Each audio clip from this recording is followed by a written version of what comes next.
As I walk on this path of life, guided by the awesomeness insight. Every word, every line, every page I read, transforming my soul, planting a seed. Embracing the wisdom of the ancient text, in every chapter feeling blessed. The truth it unveils, the secrets it holds, connecting me to the universe's most.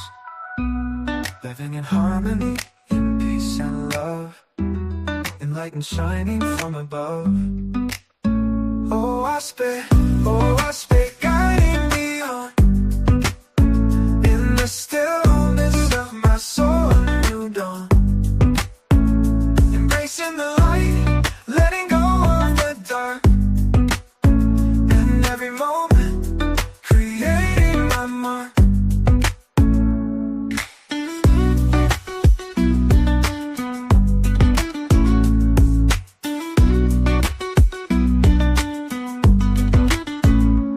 Through trials and tribulations I stand tall. But watch these teachings breaking every wall. My spirit soaring, my heart at peace. In the wisdom of a wasp, finding release. Aligned with the cosmos in perfect flow, living by its principles, letting my light glow. Harmony and love, the essence of my being. Oh, I speak, guiding me on. In the stillness of my soul, a new dawn. Embracing the light, letting go of the dark. In every moment, creating my mark.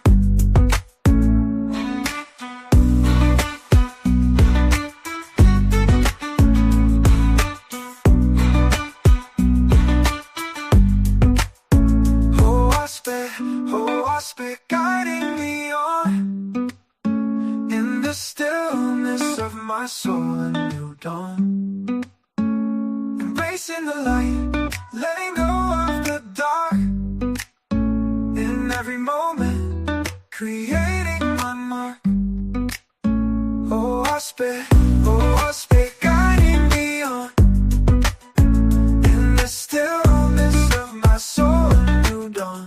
A new dawn, embracing the light, letting go of the dark. Oh, the dark, in every moment, creating my mark, creating my mark. Oh, I speak, guiding me on. I speak, guiding me on. Oh.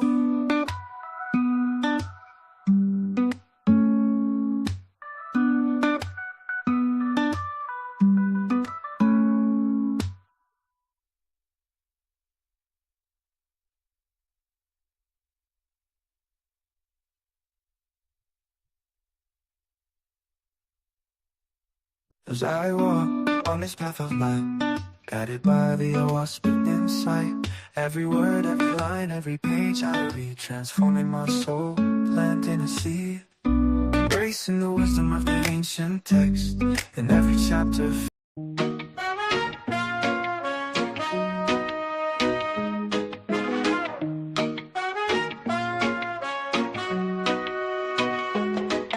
In the land of truth and light, where the spirits dance all night, the Creator again shines bright, guiding us with all their might. Trumpets sound across the sky, as we raise our voices high, praising the one most high, under the oasis watchful eye. We sing songs of love and grace, in this sacred space. For the Creator again we embrace, their wisdom we chase, with trumpets playing in tune, under the silvery moon. We dance until the morning sun, this connection never undone. Harmony in every beat, our faith is concrete.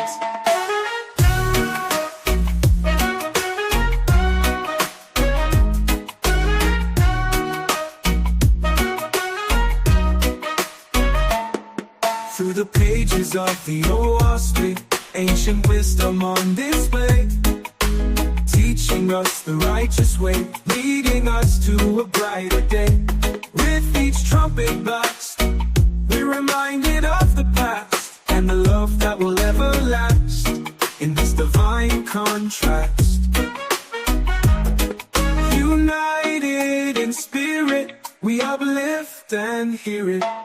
We sing songs of love and grace in this sacred space. For the Creator again we embrace, their wisdom we chase. With trumpets playing in tune, under the silvery moon, we dance until the morning sun, this connection never undone.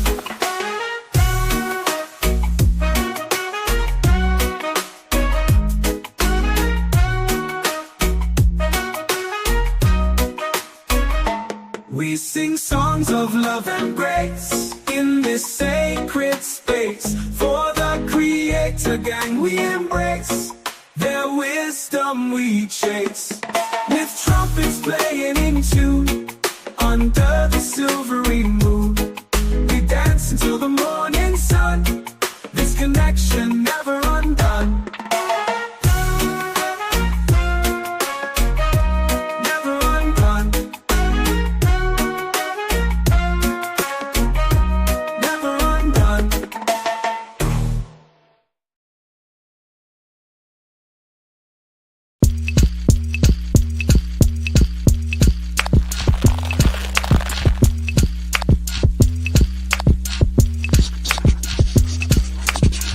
Welcome to the Jehovih Chronicles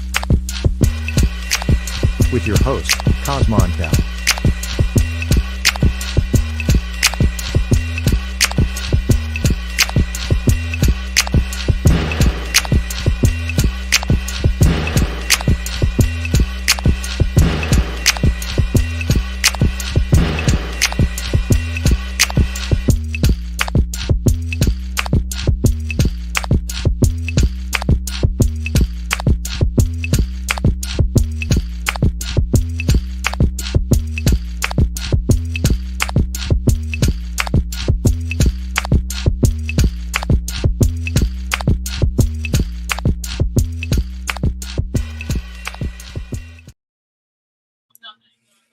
That's right. Back like a left some. It's your hostess with the most is holding that fire like a roach clip your naga, your nerve, fresh off of that curve, jelly, jam, and preserve, Cosmonian, checking back in from the Etherian heaven. Shout out to the Creator gang, man. Peace to all the righteous gods and Nirvanian goddesses out there. Just checking in real quick, man. Interesting topic ran across my desk. Did a little research, man. Came to find out that this stuff is true. It's all sad. You dig what I'm talking about? And it's all bad. You dig what I'm saying? But it's something I wanted to bring to you. This is Jehovah Chronicles number 200. I'm about to start promoing my Noah, the live tap in with Noah. For those who may be looking for this double replay on the Creator Gang channel, for some reason it has been removed without any strikes or anything. So that should let y'all know the level of the information that we bringing out. And the fact that they couldn't find anything to do it. So they to actually, in a sense,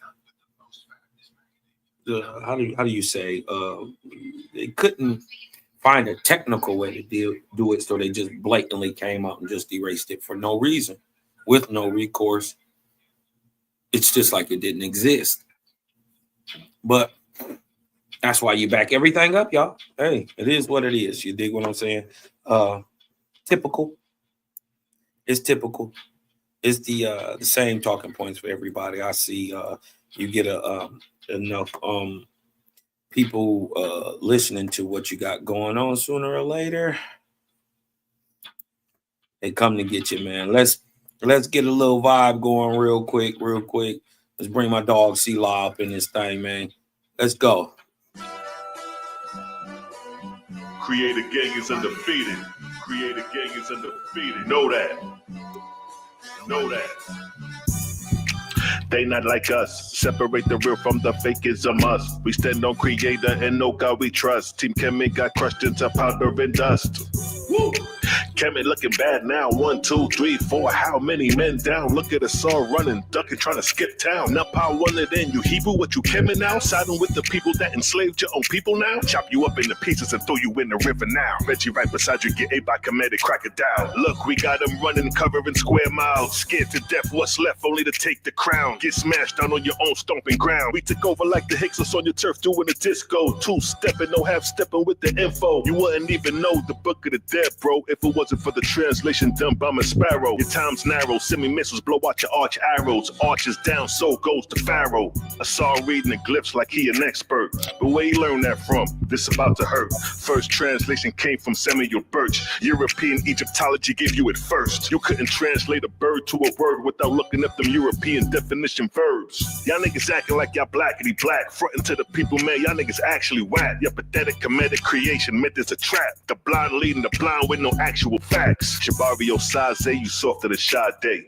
Come to find out he followed Yahweh. That was your execution. You Rosicrucian. Western thought you using. You are quite confusing. Don't know what you doing. How my I got you moving. Right now you are losing. At your wake I'm viewing. R.I.P. communion. Mummy wrapped in ruin. OSP is ruling. Science has been proven. All motion moving. You live in an illusion. Who you think you fooling? Think you need some schooling. It's like Reggie out here living in a ghost town. Walking around like I see dead people around. I don't believe in spirits, but I believe them now. Stuttering Stanley, you can have a seat now. Stuttering Stanley! Stuttering Stanley! Stuttering Stanley! Stuttering Stanley! Freaky ass Kemet, they got 69 gods. Freaky ass Kemet, they got 69 gods. Freaky ass Kemet, they got 69 gods. 69 gods, 69 gods. Freaky ass Kemet, they got 69 gods. Freaky ass Kemet, they got 69 gods. Freaky ass Kemet, they got 69 gods. 69 gods, 69 gods. Create a gang is undefeated.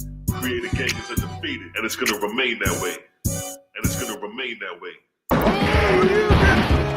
Do you look at a gorgeous woman and immediately you think to yourself, no, this woman is out of my league. She's unattainable.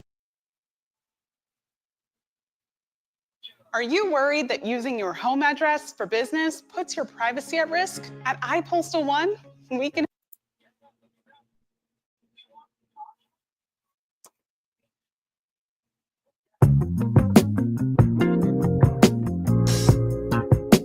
Oh, na, na, na, na. Oh, na, na, na, na. Oh, na, na, na, na, na. Good vibration, yeah. That's the positive vibes and we creating, yeah. Sounds that make you feel right, we keep it blazing, yeah. Forever shining this light, we keep it blazing, yeah. Boy, forever shining this light. Hey, thank the Lord, my cup is full and running over. All who never like we, I got love we know. Baby girl just text me, say she coming over. And when she reach you, want me fit turn off the phone. Turn the lights down low, turn up the stereo, yeah. Alton Ellis, Gregory Isaac, Dennis Brown. Have you ever been in love? No bad vibes can't stop this good vibration, yeah. That's the positive vibes we keep creating, yeah. Sounds that make you feel right, we keep it blazing, yeah. As long as we live in this life, we keep it blazing, yeah. As long as we live in this life, yeah. Ain't nothing wrong with melodies that touch your soul, no. They're acting like the people don't need it no more. Still when she hear that good music, she hold me closer. She groovy now, I know she feeling it for sure. She moved to me and rest her bread up on my shoulder. Soothingly she tell me if you turn up the sound. Have you ever been in love? No bad vibes can't stop this good vibration, yeah. Oh yeah. That's the positive vibes and we creating, yeah. Sounds that make you feel right, we keep it blazing, yeah. Forever shining this light, we keep it blazing, blazing. Forever shining this light, ooh yeah.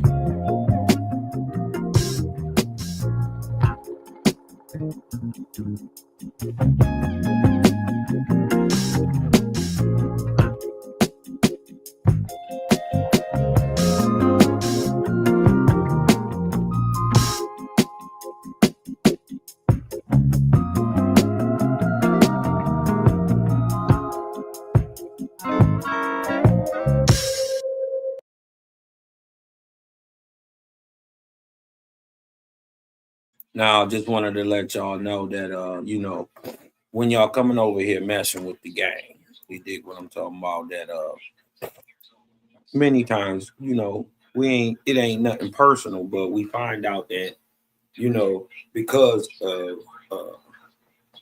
the level of information that we bringing out and our ability to prove objectively what we're saying, you know, it brings envy, jealousy, hatred, you know what I mean, with, you know, that's really not warranted. But you dig what I'm saying? What they got to understand is that over here in the creative gang, Jaja ain't raised no punks. You dig what I'm talking about? So every time that you come over here with all that craziness, you come over here like you got some sense. You dig what I'm talking about? Y'all know y'all terrified of Cosmon anyway. You dig what I'm talking about? This is why y'all stay far away from me, and it's a good thing if you're gonna be tripping. You dig what I'm saying? Because you could easily get some of this. You know what I mean? You throw your little conjecture up there, and then Cosmon hit you with a shout out to the creative game. Shout out to my dog Brian. Yo, you dig what I'm talking about? Getting it ready for y'all boys. You dig what I'm talking about? Because y'all already know. Creative game coming. Turning up the light and watching boys start running. Let me tell you something, we ain't out here doing nothing. I can tell you scared, boy, niggas stop fronting. It was all in the plan. Creative gang is crazy. Boy, y'all better pay attention. Telling you dig what I'm saying? This is Jehovah Chronicles number 200, brown skin, man. I done creeped up on 200. I planned on doing the Noah live for 200, but I got so much other stuff to show. I might as well bring this out and show y'all this real quick and just keep on building, keep on stacking. I'll be at 300 in a second. You dig what I'm saying? Let's just keep rolling. You dig what I'm talking about? We call this one brown skin. You dig what I'm talking about? We didn't throw the vibe out there, set the vibe, you know what I mean? Let's show you what Cosmo really on today. You dig what I'm saying? This is wow, you know, with the understanding that we get in today and the Aboriginal history being brought out of yesteryear, you dig what I'm saying? There are many misconstrued ideologies being put forth about slavery and all that stuff. And we finding out many of the quote unquote black people of America are, one, not African, and two, were not enslaved, especially in the sense of the narrative where they tell you about being raped and sold off and pawned and all this stuff. Also, we finding out that there in that mix was a great American Indian slave trade that outranked and was a greater force of moving human beings across this continent against their will than it ever was in the Atlantic or Pacific slave trade. So it comes as a shock that in the years from 1619 or from 1619 to 1965, right? Or just give them the 400 years, right? We'll just give them the 400 years. From 1619 to 2019, right? There have been more Africans brought into the United States from 1992 to now than in the 400 years prior to when this so-called slavery and this African slavery was happening. Let that sink in. They tell you about this 400 years of bringing people from Africa and enslaving them in America. There has been more people from Africa brought in since 1992 than in 400 years of this supposed slavery. But even though we are uncovering many things are just true falsehoods, right? There are some very disturbing truthisms, right? That we find in this culture of in America. You dig what I'm talking about? All that was once hers. We were the There's some very disturbing things that's been went on in this culture. You dig what I'm saying? And while we don't like to see ourselves as victims, and you know what I mean, but you have been the most despised people on the earth for a reason. But that's just because you've always been the most holy. You know what I mean? You've been the most emulated. You know what I mean? So with the top seed in perception comes a level of hate, i.e. LeBron James, i.e. Kobe Bryant, i.e. Michael Jordan. No matter how great you are,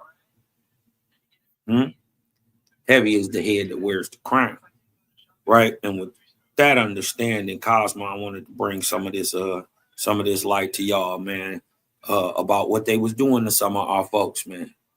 You dig what I'm saying? You're never too big. Don't become too big, right? Don't become too big and just write everything off as if this is not real. A lot of this is real and it's proven. Brown skin, Jehovah Chronicles 200. Let's get to it.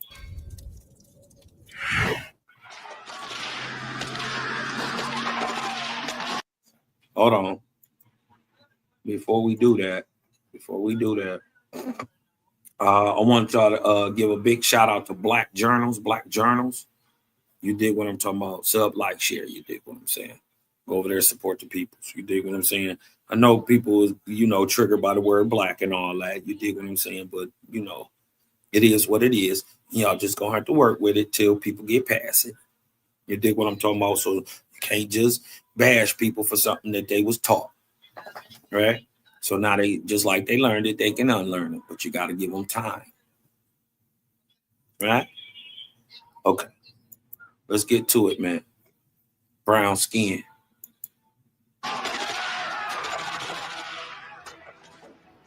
In the chaos following the Boston mass killing, Crispus Attucks' lifeless body lay on the ground, his sacrifice fueling the flames of revolution. But amidst the outrage and grief, a sinister plot unfolded. A doctor driven by morbid curiosity and greed secretly collected Attucks' body, taking a portion of his skin without consent or respect. The doctor, John Warren, saw an opportunity to profit from the martyr's fame. He tanned the skin and sold it to a bookbinder, who crafted a small notebook from the gruesome material. Warren's plan was to peddle the notebook as a macabre souvenir, capitalizing on Attucks' legendary status. The notebook's inscription, made of tanned skin of the Negro whose execution caused the War of Independence, was a cynical marketing ploy, meant to entice. Funny, we find Aboriginal Americans starting the Revolutionary War, and I thought we were supposed to be slaves. Not able to read, not able to write, not able to do anything, let alone spark revolutions. Become war heroes. But look what they do. Just is what it is, man. Realities. This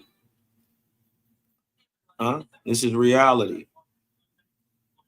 Never forget where you came from. Its buyers with its association with the American Revolution. Warren cared little for the symbolic significance. His goal was to line his pockets with gold. Attucks' skin, once a part of a vibrant living man, was now a commodity, reduced to a mere curiosity for the morbidly fascinated. The notebook became a dark symbol of exploitation, a stark contrast to the heroism and sacrifice that addicts embodied. Today, the notebook resides in the Wellcome Collection in London, a haunting reminder of the callous disregard for human life and dignity that can accompany even the most noble causes. In today's video segment, sorrowful as it is, we're going to delve into the most dark and disturbing chapter of human history, a story of exploitation, cruelty, and the commodification of the bodies of innocent blacks who were stolen from their continent and shipped aboard the Atlantic to a foreign land, terribly tortured, Gotta enslaved, dodge and the as though not hijack. enough, But whose bodies some were, of this to the very happened. extreme utmost Some of it's degradation, real. Just not used that for the it just leathers did of have a. shoes, bags, wallets, furnitures, wristwatches, and so on and so forth. I know a lot of y'all gonna be saying, Cosmo, this didn't happen in our family. I know. But that is no reason for you to now turn off your morals. That is no reason for you to now not be empathetic. That is now not reason for you to understand that some Indians, not all, some went through this atrocity also.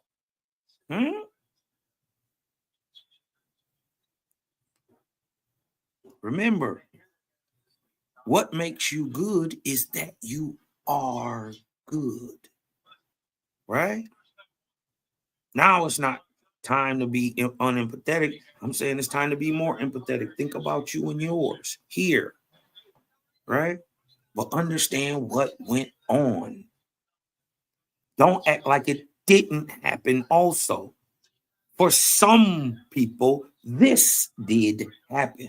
Maybe not in your family, didn't in my family, right? But now is not the time to lose your heart. Sorrowful as it is, we're going to delve into the most dark and disturbing chapter of human history, a story of exploitation, cruelty, and the commodification of the bodies of innocent blacks who were stolen from their continent and shipped aboard the Atlantic to a foreign land. Because I want y'all to remember, right? Even though they call them Crispus addicts, right? An African American and all that stuff, you must remember Crispus Attucks was an Aboriginal American, misnomered. Get that through your head. He was not African. He didn't have no African in him. He was raised as an Indian, an American Indian, right? An Aboriginal. He has been misnomered through history, through racial classification as a black. What is a black? What nationality does that tie you to? It doesn't. Right? Anybody can be black. Anybody can be colored. Anybody can be Negro. But not everybody can be an Aboriginal to America. People got to remember that, right? But let's get into this bill. Y'all know how they do with these new things. You kind of got to stop and start, and you know what I mean? And keep going and stopping and starting and give things. But I want to build on this real quick, and I want to just keep going. Check this out. I just want y'all to keep that in mind. They calling Crispus Attucks a black. He's not black, in fact. That's just what they called him. That doesn't mean that's what he is, because we know him mama and him daddy is American Indians. And terribly tortured, enslaved, and as though not enough, whose bodies were, to the very extreme utmost degradation, used for the leathers of shoes, bags, wallets, furnitures, wristwatches, and so on and so forth. We will explore the history of black leather, the people who were affected by it, and the lasting impact it has had on the lives of black people today. Before we go on, do not forget to support our work by hitting the thumb button. Share feelings in the comment section below, and share video with friends and families to keep spreading our eye-opening black narrative. Also, kindly subscribe to stay tuned in if you are yet to. Let us dive in. Imagine to ever learn that the skin of certain humans were at a time harvested like animal hide, processed into leather, and turned into everyday goods. This is the dark reality of the transatlantic slave trade, where enslaved Africans were subjected to unimaginable cruelty and exploitation. In the early 19th century, a disturbing practice emerged in the transatlantic slave trade, where the skins of enslaved Africans were harvested and treated like animal hide to create leather goods. I was able to sell over 100 books just in one night on Whatnot. If you are not aware, Whatnot is the use of black people's skin for leather, books, furniture, and other materialistic things has been in constant existence since the early years of the 1800s. It was a disturbing and well-documented historical practice. During this time, enslaved Africans and African Americans were subjected to unimaginable cruelty, and their skin was harvested after death or killing to create leather goods. This practice was particularly prevalent in the southern United States, where slavery was most prominent. Between 1526 and 1867, over 12 million enslaved people were forcibly brought to the Americas, with several million others dying during the brutal journey. Little were we told that those blacks who had died in the Middle Passage, whose bodies weren't discarded into the Atlantic, were preserved to further accomplish the inhumanity and barbarism towards the black race. They had been turned into black leather, a term used to describe the skin of enslaved people, tanned and treated to create shoes, belts, saddles, and even book bindings. This shocking practice was not only a manifestation of the dehumanizing nature of slavery, but also a lucrative industry that profited from the suffering of others. The process of making human leather was gruesome, with enslavers harvesting skin and treating it with chemicals and processes similar to those used for animal leather. This practice, known as the black leather, started in the Americas, particularly in the southern United States, where slavery was rampant. The use of human skin. Okay, so this is where we gotta understand that and pause. This process, whoever it was done to, started in America.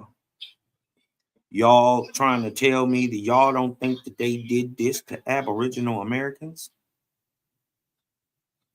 You crazy. Not only did they tan you, these barbaric motherfuckers ate you too. Just saying, it is what it is, right? It's the grim reality of this world, right? The ability to look back on time. And was first documented in the early 1830s, and it later gained momentum in the 1840s and 1850s as the demand for exotic leather goods increased. This practice was mostly prevalent in the southern United States, where slavery was most prominent. Enslavers would tan and treat the skin of these black individuals to create various leather products, including book bindings, wallets, belts, saddles, and shoes. This process was widely accepted and even advertised in newspapers and catalogs, with some companies specializing in Negro leather or black leather goods. The use of their skin for leather products was a further dehumanizing act, reducing their bodies to mere materials for consumption. Companies and individuals involved in human tanning obtained the skin of people through a web of exploitation and violence. Enslaved people who died or were killed on plantations or during transportation were the major victims. They had their skin taken without consent or respect. Indigenous peoples were also targeted, killed, and exploited during colonial expansion. Indigenous people were also exploited, right? You not too big. You not too good. You dig what I'm talking about? Yeah, you fought against it. Yes, you was a warrior. Yes, if it went down, you went down on your shield. But then what happened? This is what we finding out. It turns you into wallets and the shoes and the saddles. Hold on. Because y'all think this is something old. Y'all think this went on thousands, 100 years ago. Cosmon, you're talking about some ancient shit that didn't happen in the common era. Cosmonian. Involved in human tanning obtained the skin of people through a web of exploitation and violence. Enslaved people who died or were killed on plantations or during transportation were the major victims. They had their skin taken without consent or respect. Indigenous peoples were also targeted, killed, and exploited during colonial expansion. Their skin harvested as a byproduct of conquest. The Negro Leather Company, based in Philadelphia, is a perfect example of the legal organizations involved in this gruesome.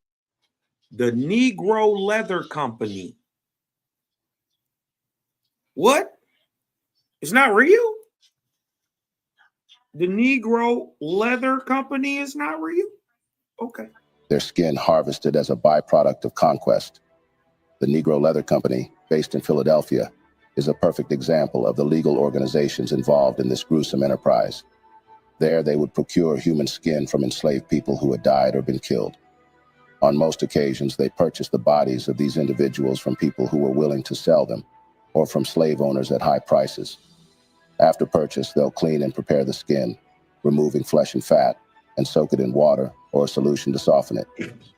The skin would be scraped or de-haired to remove excess hair or tissue before being treated with tanning agents like vegetable or mineral tannins. Once tanned, the skin would be softened and conditioned with oils or waxes to make it supple and workable. The company would then cut and craft the human leather into various products, such as book bindings, wallets, or belts. These products would be finished with additional treatments like dyeing, embossing, or applying protective coatings. Ever heard of the word anthropodermic bibliopagy? This is the word for the act of binding books with human skins. On hearing this, I bet the questions going on in the minds of some of you watching out there are, is there any such thing? Why would someone make these? What's in between the book covers used? Whose skin is it? What do they smell like? However, here are a few examples of books, among several others, that were binded with the skin of enslaved Black individuals.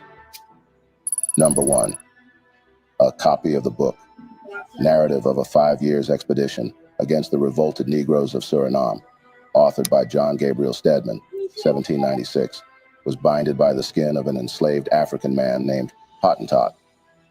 Number 2. Wait a minute. This just got me to thinking. Is this what buckskin is? Huh? Hey. Is this what the real buckskin is? Just a thought. A book titled The Poems of Thomas Gray, 1798, was bound in the skin of an enslaved person believed to be from the Caribbean. Number 3. The skin of an enslaved woman was used to bind a copy of The History of Jamaica, 1774, by Edward Long. Number 4. A book titled A Treatise on the Diseases and Management of Negroes, 1795, was bound in the skin of an enslaved person, highlighting the cruel irony of using enslaved people's skin to discuss their medical treatment. Although most of the binding companies claim that they actually used the skin of these individuals. So I said to him, no, Nigel, not without the brie. In remembrance of the sufferings and sacrifices these individuals made, the majority of them had used it for their own private reasons, earning cash for themselves. This practice was mostly common amongst doctors, since they usually had the fastest way to get cadavers. In the 18th and 19th centuries, some doctors and medical professionals were involved in the use of human skin, particularly Blacks, for leather products, including bookbinding, through various means. They supplied skin from deceased Black patients, often without seeking the consent of the person's families. These whites did not only use the bodies of their enslaved Blacks for leather, but also the skins of Black executed prisoners were not left out. They would bound their own books and manuscripts in tanned human skin, seeing it as a rare and exotic material. These evil white entrepreneurs did even advertise their services, offering to bind books in Negro skins, and were never out of customers flocking in their numbers. These medical personnel saw the skin of Blacks as a commodity, rather than treating it with dignity and respect. They felt that Blacks were in no way different from animals, so they ought to be treated as such. This practice was a reflection of the dehumanizing attitudes prevalent during the time, particularly towards marginalized groups. The involvement of medical professionals in this practice is a disturbing aspect of medical history. According to a report from the Philadelphia paper called The Mercury, an incredible report was released in the month of March, the 17th, 1888. It recounts the author's interaction with a man who proudly wore some shoe crafted from the Negro skin.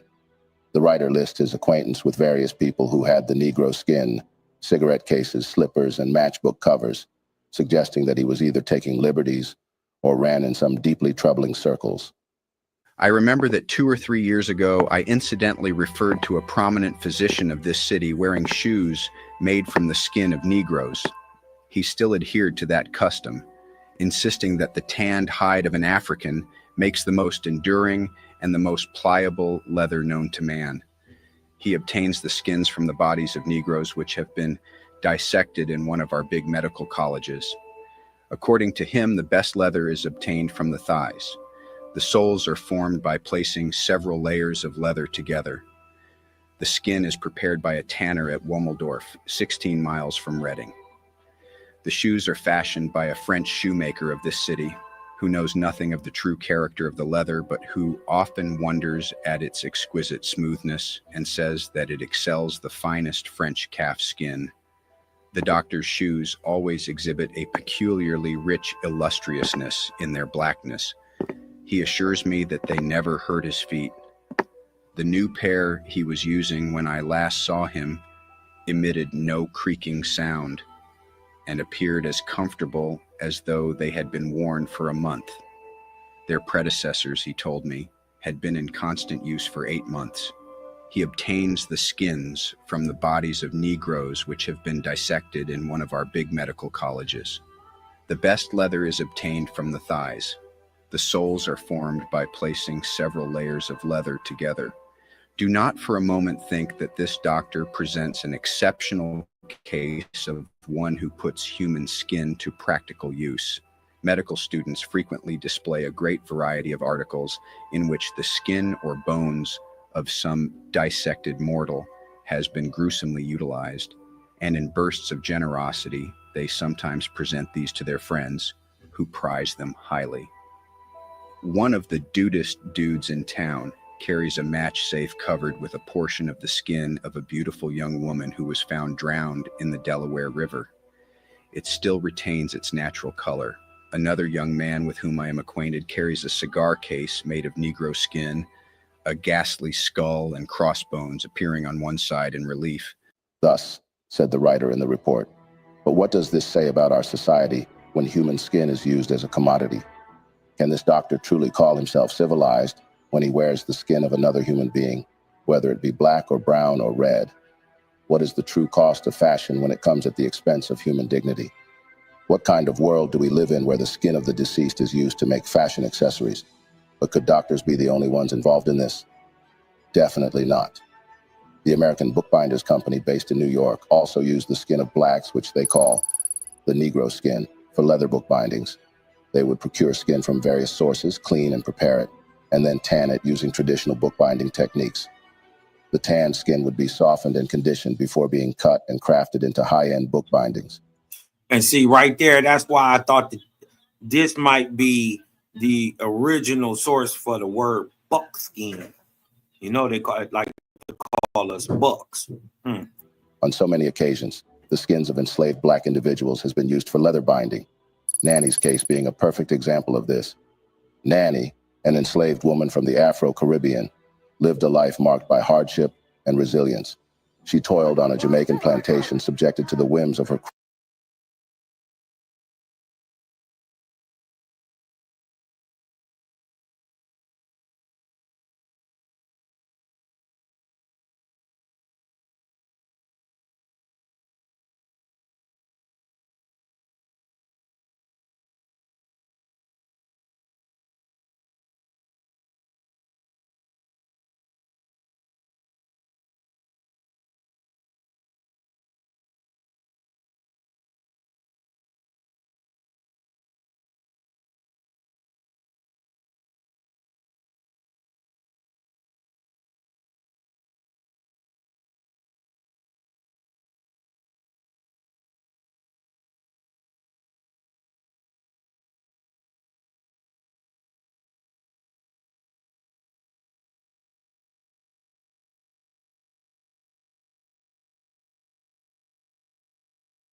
cruel owners. After her passing, her body was desecrated and her skin was removed and tanned. The plantation owner, a collector of rare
books sought to bind a volume in human skin.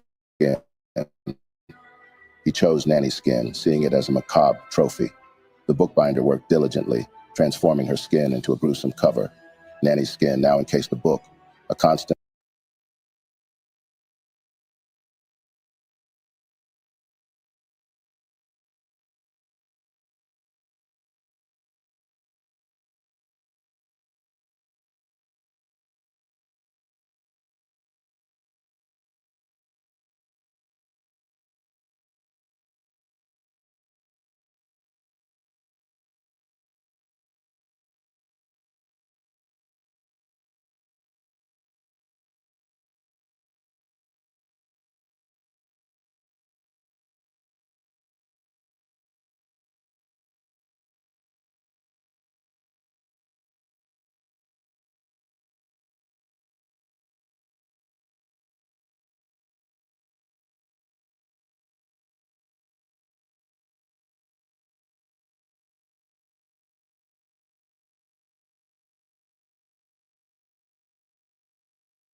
Oh, my bad. I was talking and the mic was muted. You dig what I'm talking about? But you know what I mean? When people get to talking that crazy stuff about why y'all pushing restitution? Why y'all pushing rejuvenation of the peoples? You dig what I'm saying? Well, this is why.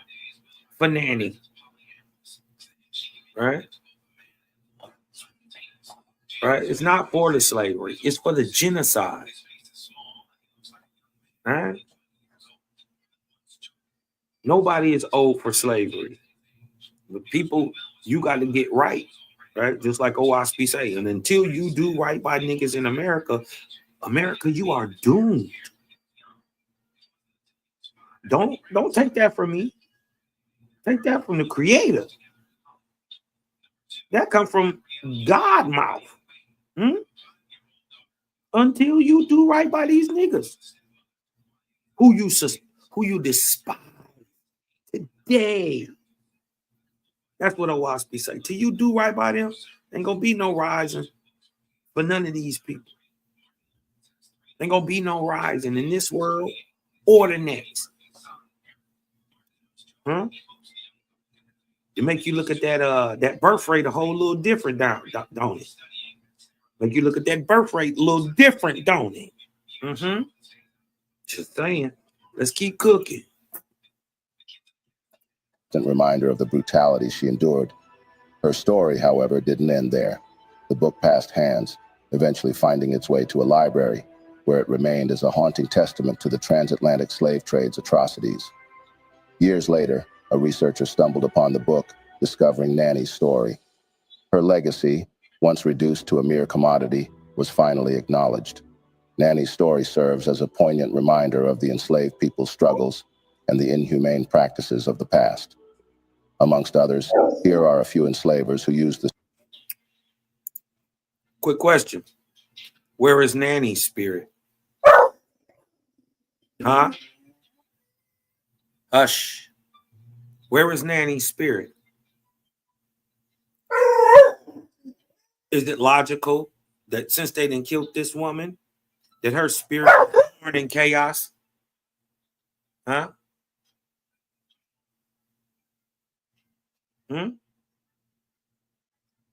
Right? Who goes back and saves her? Nanny didn't deserve this. Who gets Nanny back right? None but the creator. Huh? He got system in order. Right? He get Nanny back in order. And the crazy part is, Jaja's so good, and it's hard to hold on to that hurt around him. Nanny gonna forgive him and work and help to work to bring her people back up today, to bring her story out. Who brought Nanny's story out? I think it was Nanny herself. But if her soul was born in chaos, she had to go through a process of rejuvenation and restoration and get herself together. Right? Imagine all the people who die on battlefields. What happens to their spirits? Huh? Just being real. It's all real, man. The skin of their slaves for leather products. Number 1, Edward Long. Edward Long was a British colonial administrator and slave owner in Jamaica. He served as a judge and member of the Jamaican Assembly, but was also known for his cruel treatment of enslaved people. Edward Long, an 18th century British historian, is said to have used the skin of an enslaved person for leather products. This disturbing practice was a manifestation of the brutal and dehumanizing nature of slavery. Long, who served as a judge in Jamaica, wrote about the supposed inferiority of enslaved people in his book, The History of Jamaica. He claimed that they were naturally inferior to Europeans and justified their enslavement. The use of an enslaved person's skin for leather products was a twisted display of power and control. It symbolized the enslaver's ability to reduce a human being to mere material, stripping them of their dignity and humanity. This practice also highlights the commodification of enslaved people's bodies, which were treated as nothing more than raw materials for exploitation. The use of their skin for leather products was a gruesome extension of this commodification. Edward Long's actions demonstrate the depths of cruelty and dehumanization inherent in the transatlantic slave trade. His willingness to use an enslaved person's skin for personal gain reveals a chilling disregard for human life and dignity. It was a way to profit from the bodies of the enslaved individuals, even after death. Number 2, Thomas Thistlewood. Thomas Thistlewood, a British plantation owner in 18th century Jamaica, is known to have used the skin of enslaved people for leather products. This practice was a horrific manifestation of the brutal and dehumanizing nature of slavery. Thistlewood's diary reveals that he used the skin of enslaved people to make leather goods, such as shoes, belts, and even a pouch. He treated their skin as a commodity, devoid of any human significance or dignity. This practice was not only a display of Thistlewood's cruelty, but also a demonstration of his power and control over the enslaved people. By using their skin for his own purposes, he reinforced the notion that they were nothing more than property, devoid of human rights or dignity. Thistlewood's actions are a stark reminder of the atrocities committed during the transatlantic slave trade. His use of enslaved people's skin for leather products is a chilling example of the dehumanization and exploitation that defined this period in history. Number 3, William Byrd II. William Byrd II, a Virginia planter and also a member of the Virginia House of Burgesses, who served as a colonial official. He is documented to have used the skin of enslaved people for leather. Let me show you how we do stuff around here. Actually, my department uses Monday.com, so I'm good. Leather products in the early 18th century. One such incident occurred in 1709 when Byrd killed one of his slaves, whom he referred to as Nico, during a confrontation. Byrd's diary entry on June 17, 1709, describes the event. I had a great dispute with Nico, who was insolent and obstinate. I struck him with my cane, and he died in a few hours. Byrd then proceeded to have Nico's skin tanned and made into leather goods, including a pair of gloves and a pouch. This disturbing event highlights the brutal treatment of enslaved people by Byrd and other colonial slave owners.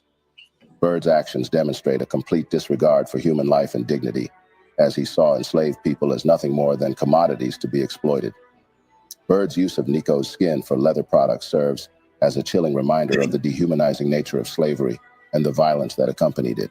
Apart from using the skin of his slaves for leather products, such as shoes and belts, Byrd's diaries also reveals a whole lot about his cruel treatment of enslaved people, including physical abuse and sexual exploitation. George Washington. George Washington was an American planter and slave owner who later became the first president of the United States. George Washington case is a disturbing example of the dehumanizing nature of slavery. In the 1750s, a British plantation owner in South Carolina commissioned a leather saddle to be made from the skin of an enslaved African person. The saddle was listed in Williamson's estate inventory, which included the notation, a Negro skin used to make the saddle. This notation suggests that the skin was treated as a material commodity rather than as a human remains. Megan Rosenblum, an American medical librarian and expert on anthropodermic bibliophagy, discusses how books are tested to confirm if they are, in fact, human leather. The use of human skin for leather products is a disturbing reminder of the ways in which humans have commodified and exploited each other's bodies throughout history. These books are a tangible representation of the violence and exploitation that people have inflicted on each other. They are a reminder that the history of medicine and the history of slavery and exploitation are deeply intertwined. The idea that someone's skin could be used as a material and then bound into a book is just a really powerful and disturbing metaphor for the way that people's bodies were treated as commodities. Rosenblum's statements emphasize the importance of acknowledging the dark history and ethical concerns surrounding anthropodermic bibliophagy, and of considering the ongoing impact of colonialism, slavery, and racism on contemporary society. One of the most notable events surrounding the black leather was the 1835 case of a slave named William Johnson, whose skin was harvested after his death and turned into a leather saddlebag. This incident sparked outrage among abolitionists, who saw it as a stark example of the dehumanizing nature of slavery. As the abolitionist movement gained momentum, the use of human leather became a rallying cry against the cruelty of slavery. In 1850, the Fugitive Slave Act was passed, which included provisions that prohibited the use of black skin for leather goods. Fast forward to today, and the use of black skin for leather continues, albeit in a different form. Companies like Human Leather use willing donors' skin for fashion products, sparking debates about ethics and consent. There's even a website where you can purchase human leather goods today, although they are closed to new clients due to high demand. And clothing isn't the only thing that these black slaves were made of. Ed Gein, an American enslaver, had a huge collection of objects made from human skin, including an armchair, a belt, a wastebasket, and several lampshades.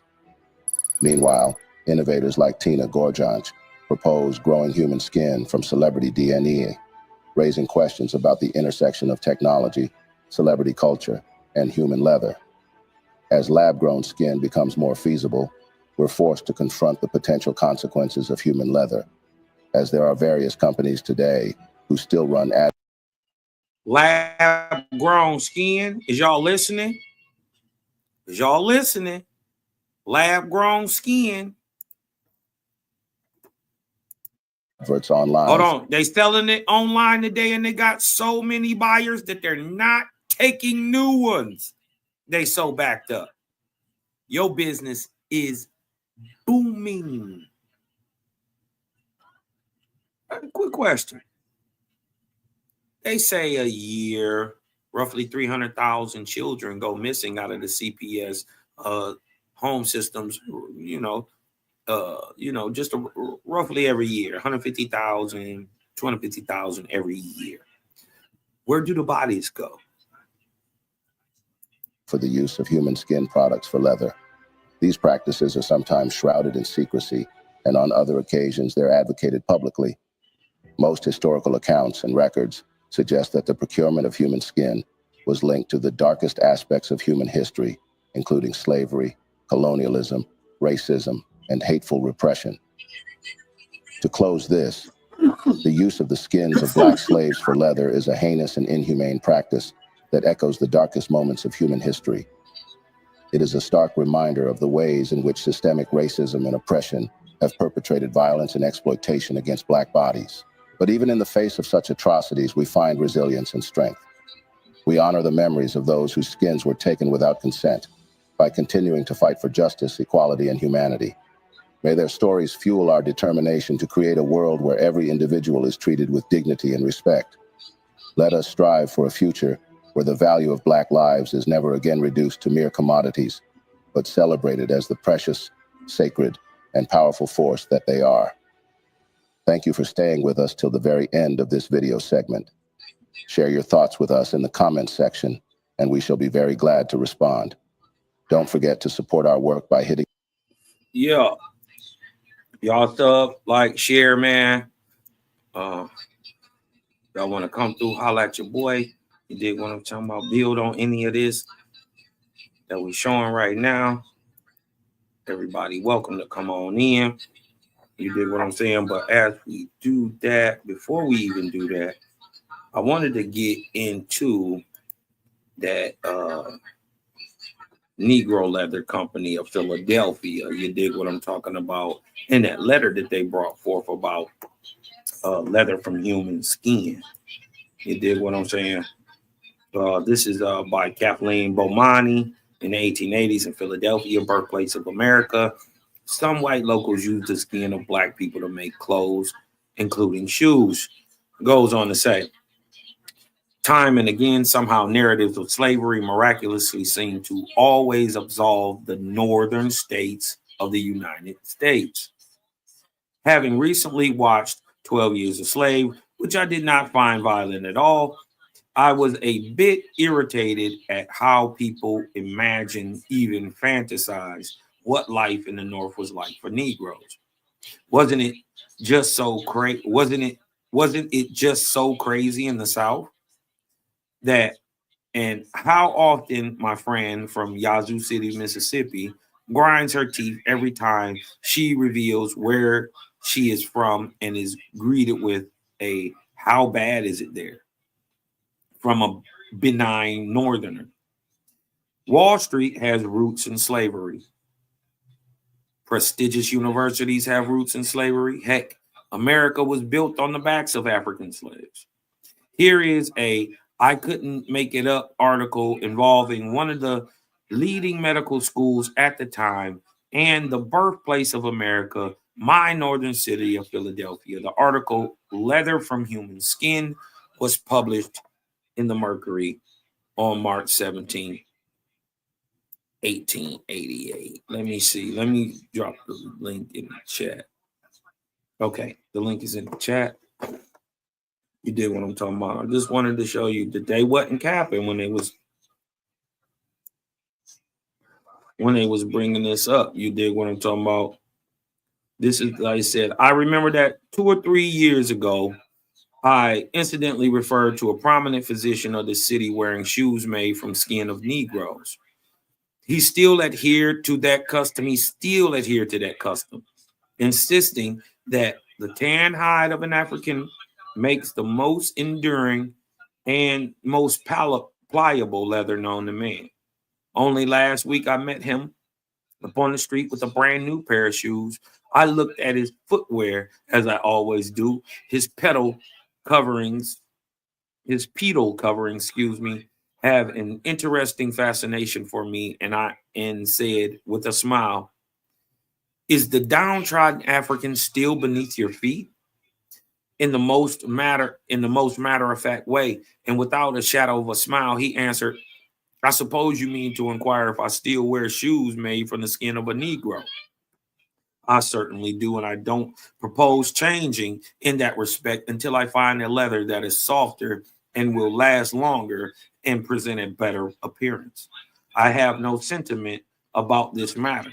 Were I a Southerner, in the American sense of the word, I might be accused of being actuated by race prejudice, but I am a foreigner by birth, although now an American citizen by naturalization. Look, they be telling on themselves. He said, if I was a Southerner, y'all would probably say I was being pushed along by racial prejudice. He said, but no, I was born over there. I was born in Europe. He said, although I'm an American now. Huh? It's 1888, 1890s. Look what he says. I fought in the rebellion that the blacks might be freed. Cap. Right? You fought in the rebellion to free people who look like you. That's what this was about. It was about white slavery. How, when we had the government, we had a whole government, right? Called Confederate, right? In opposition to the one that was set up in the Union. It's a whole government.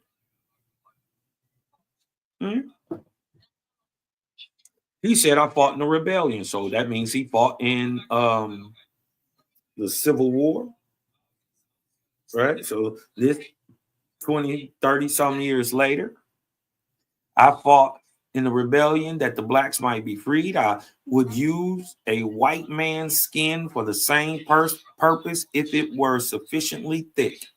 And if anyone has a desire to wear my epidermis upon his feet after I've drawn my last breath, he has my ante-mortem permission. He says he has his permission after he died to wear his skin after he died. He said the doctor's shoes always exhibit a peculiarly rich lustriousness in their blackness.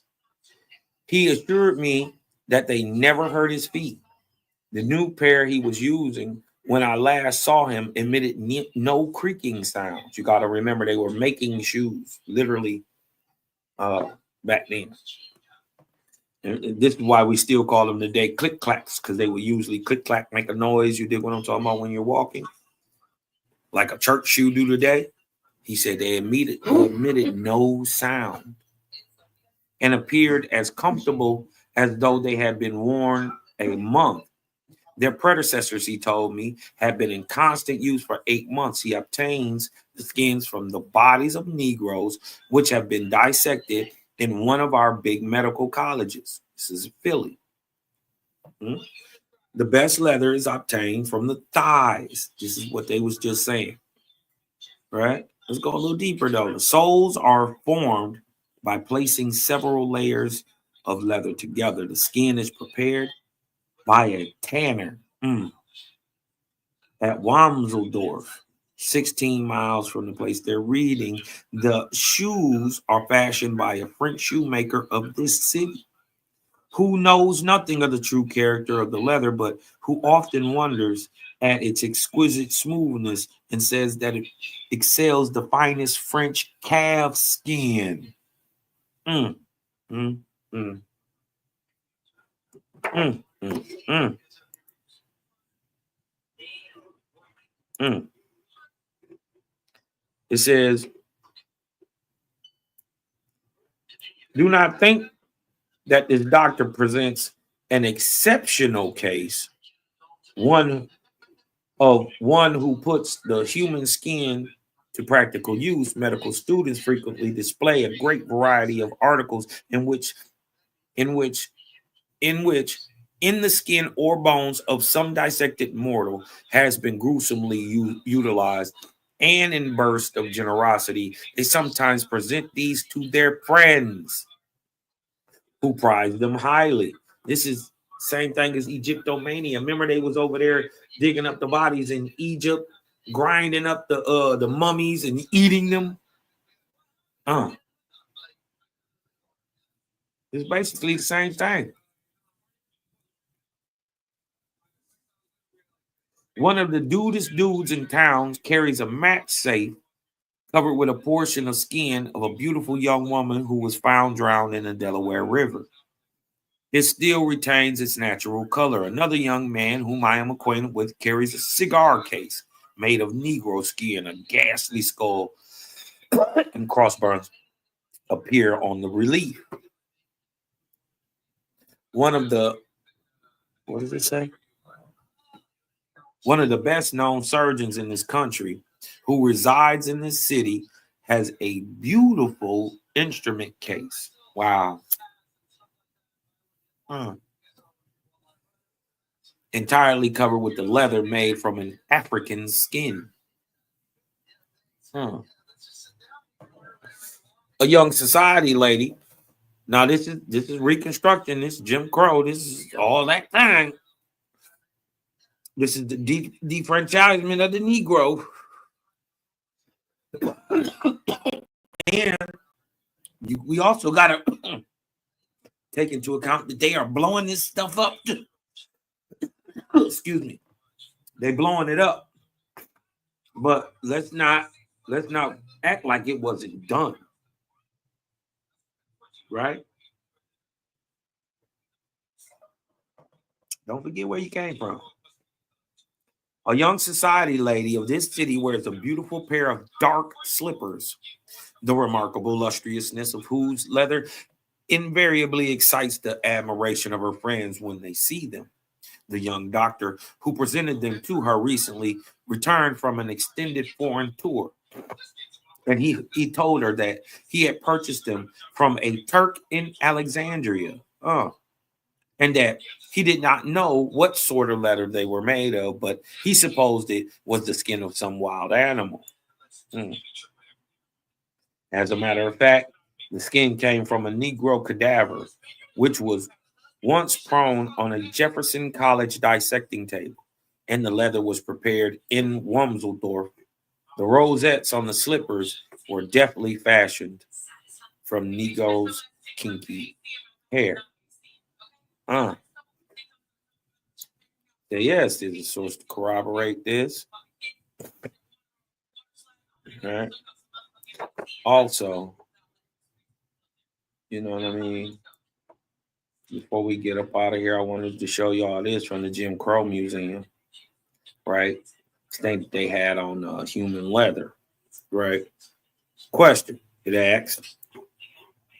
First of all, if y'all getting a little something out of this, I know it's a little gruesome, Cosmom, you know what I mean? I know, right? But you got to remember sometimes why you moving forward, why you must move purposefully. Dig what I'm talking about? You forget where you came from, you might be able to repeat some things, you know, unknowingly, ignorantly, right?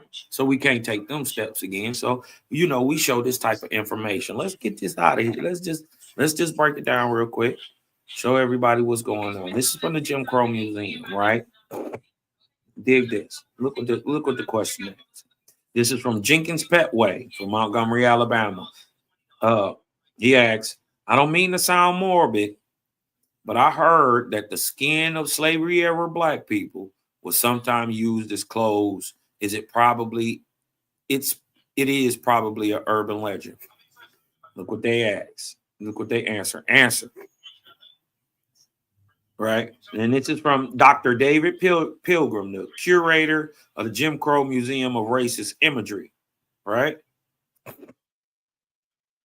And then they go on to recant the same source we just read again.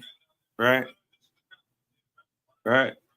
Now, that right there brings up a red flag to me, but it also lets me know, like, this is for sure, this happened. You dig what I'm saying? But it brings up a red flag that you keep pointing back to this one instance.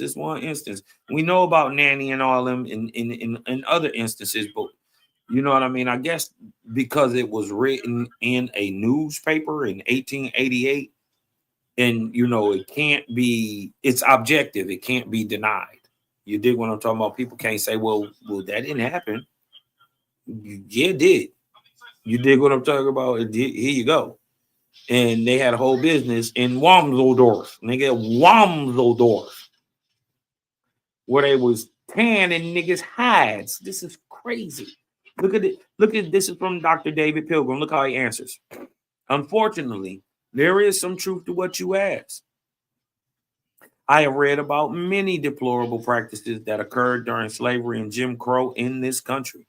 I have no interest in ranking these atrocities, but I can tell you that the account that troubled me the most was about the flesh of dead Africans and African Americans being used to make shoes. I believe I first read about this in the archive of the Mouton Journal, but I could be wrong. I do not believe that this practice was widespread or long-lived, but it did occur. Look, maybe it would be best if I attached the newspaper transcript that details the practice. It is gruesome, but then so was slavery and Jim Crow.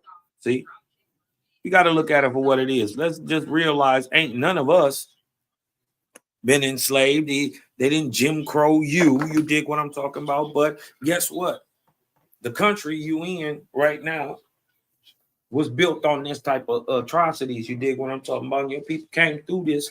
You dig what I'm saying? On the other side, shining, gleaming. You dig what I'm talking about? And in a better position to, you know, get back to where we supposed to be.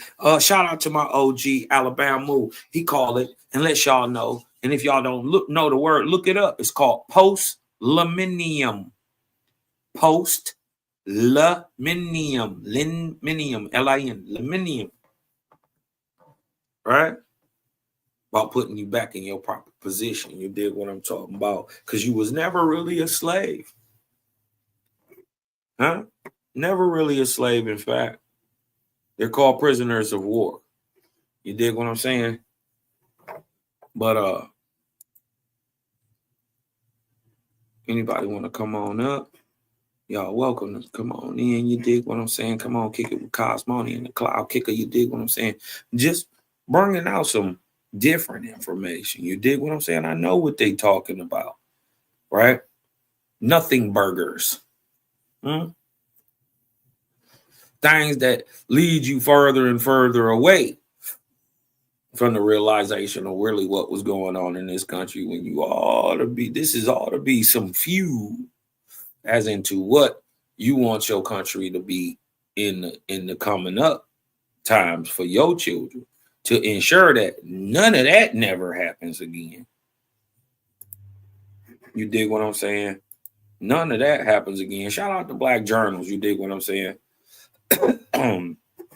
That was a dope live. I thought that was live. You know what I mean? You know what I mean? Anybody want to come in? You did what I'm saying. But shout out to my boy Drake Cos, man. Shout out to everybody who got a good woman, man. You did what I'm saying? Shout out Shabir. Hey Shabir. Hey. I wanna shout out to all the mama chiefs out there. You dig what I'm saying? Shout out to all the mama chiefs out there. Let's go.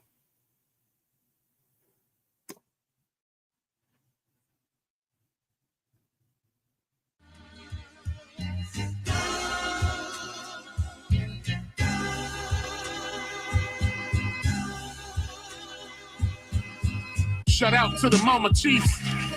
Yeah, you be quiet when Big Mama speak. What she gave us is a part of me. It flows through my arteries. Even on that journey, that love grows how the garden be. The first to teach us when we sick, the first to heal us. Mama's boy, yeah, you know, my pride and joy. Soul food, yeah, you know, I'm an enjoy. Calm you down just by the sound of a voice. There isn't another feeling inside. When they cheering you on at your game and you feeling the pride. You and your siblings fighting, she gon' make you put them feelings aside. She can't lead you down the road, but she can give you the guide. Where you think I get that blissful look in my eyes? I need a side of ice cream with them eyes apple pie. You know for sure for Mama Chief, you know I'ma ride. Cause we all need our Mama Chiefs. Yeah, we all love our Mama Chiefs. The greatness, the patience, the foundation, the knowledge passed down so many generations, our motivation. I just want to thank you for my creation, cause we all love our Mama Chiefs. Yeah, we all need our Mama Chiefs. Yeah, we all ride for Mama Chief. The dedication, I seen your tears at my graduation. Now look, Ma, your boy that made it. You the reason I'm one of the greatest. Yeah, cause we all need our Mama Chiefs. Yeah, we all love our Mama Chiefs. Yeah, we all ride for Mama Chief. Hey, now be quiet, let Big Mama speak. Fire. Shout out my boy Drake Cobb, man. Always coming with some deep introspective fire. You dig what I'm saying? Boy be getting it in, you know what I mean? Shout out my dude, man. Oh, na, na. Yeah, na, na, na, yes. Yeah. In the streets it's getting hot, and the youth them I get so cold. Searching for food for the pot, and they'll do anything to fill that gap. Lord. In the streets it's getting hot, and the youth them I get so cold. Searching for food for the pot, but they'll do anything to fill that gap. As generation comes and grows, you got to make preparation while the youth them grow. It's what you reap, it's what you sow. The youth them are the light and the future, so when that's them, you know. If education is the key, now tell me why the big heads are make it so expensive for we. Give them the key or set them free.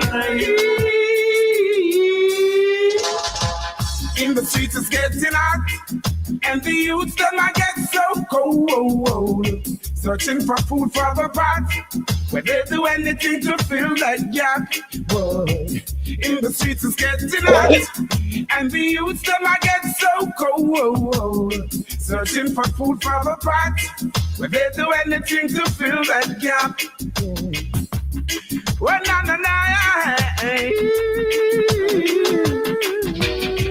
Oh, mama, na.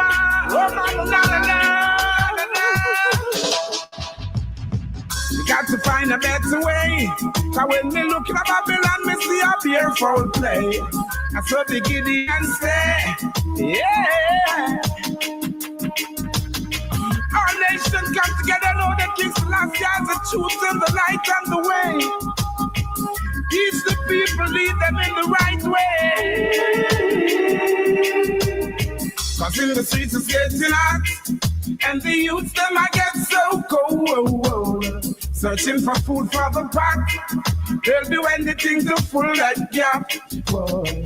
In the streets it's getting hot, and the youths them I get so cold. Searching for food for the pot, they'll do anything to fill that gap. Yeah.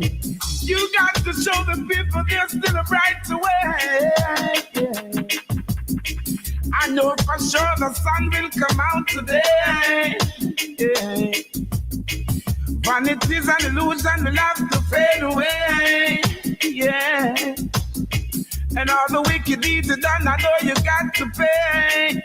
Yeah. Cause in the streets it's getting hot, and the youths them I get so cold. Searching for food for the pot, they'll do anything to fill that gap. Yeah. In the streets it's getting hot, and the youths them I get so cold. Searching for food for the pot, they'll do anything to fill that gap.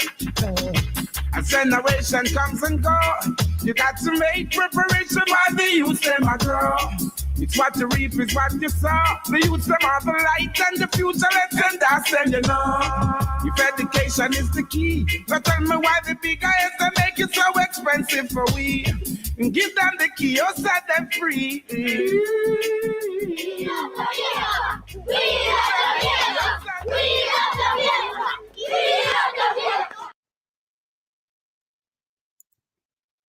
Yeah, the game coming, creator king coming. Turning up the light and watching boys start running. Let me tell you something, we ain't out here doing nothing. I can tell you scared, boy, niggas stop fronting. It was all in the... Create a gang is crazy. Boy, y'all better pay attention.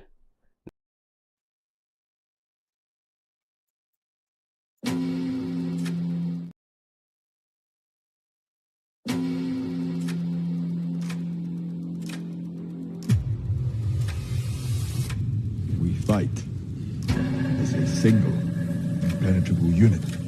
That is the source of our strength.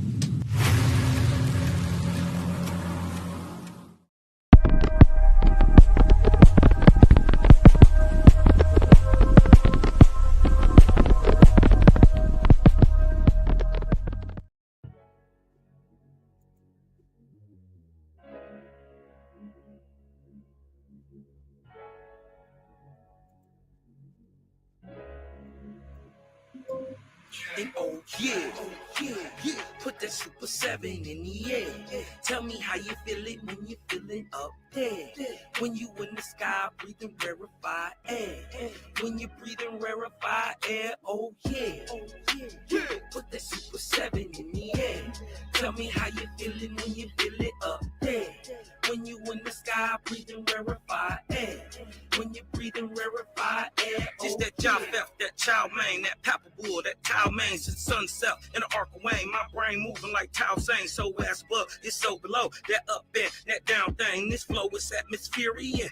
I call that a ground game. See, water is knowledge, so if I'm teaching, you're learning. So how your God make a sun without vortexing and current? See, the pattern is ponic. I'm reaching out for my people. Oh, watch me flow through your speakers. You feel the force of the equal. And when the force gets the equal, I'm taking off like an eagle. Police popped the pastor yesterday for pushing put equal. My DNA is Moshe. Mix that thing with higher water. My spirit rate is OTN. It's just a higher order. Got more light than Kavita. Rap a lot just like Tila. Went from sinner to saint. Shout out my big homie Sealer. Got more torque than a sports car. Got more work than a door star. In the 4 million I make, I'm giving the Dr. Umar, oh yeah. Yeah. Put that Super 7 in the air. Tell me how you feeling when you feeling up there. When you in the sky, breathing rarefied air. When you breathing rarefied air, oh yeah. Put that Super 7 in the air. Tell me how you feeling when you feel it up there. When you in the sky, breathing rarefied air. When you breathing rarefied air, oh yeah. Super 7 in my rites and ceremonies. I'm married to Jehovah, holy matrimony. Confucius say, in the words of Kai, you, before you hit the tomb, be a bridegroom. Only got one question for Miss Susan B. On how to last Ahuin is now a angui. Blame my inspiration, I'm just thinking thoughts. But in the way of God's, we gon' keep it short. Why Jesus wanna kill me, Matthew 10:34. Just a couple questions that I'm needing to know. Oh, watch me flow, it's so potent. Set the vortex in motion. Super 7, I'm floating across the Aegean Ocean. Oh, you a Muslim now, so I guess you making salat. Well, I'm an Israelite. I'ma make him at the Shabbat. Got Moses on the bumper, super slap off in my spaceship photosphere. So I stay lit, peace and light to the faith is so yeah. Put that Super 7 in the air. Tell me how you feeling when you feeling up there. When you in the sky, breathing rarefied air. When you breathing rarefied air, oh yeah. Put that Super 7 in the air. Tell me how you feeling when you feel it up there. When you in the sky, breathing rarefied air. When you breathing rarefied air, oh yeah.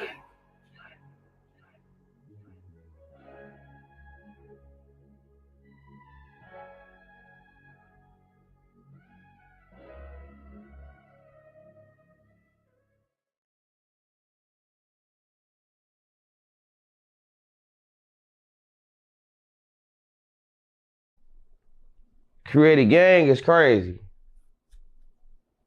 Boy, y'all better pay attention.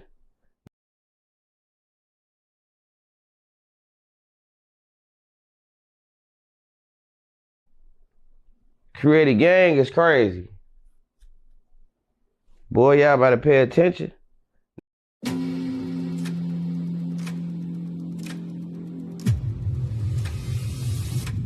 We fight as a single, impenetrable unit. That is the source of our strength.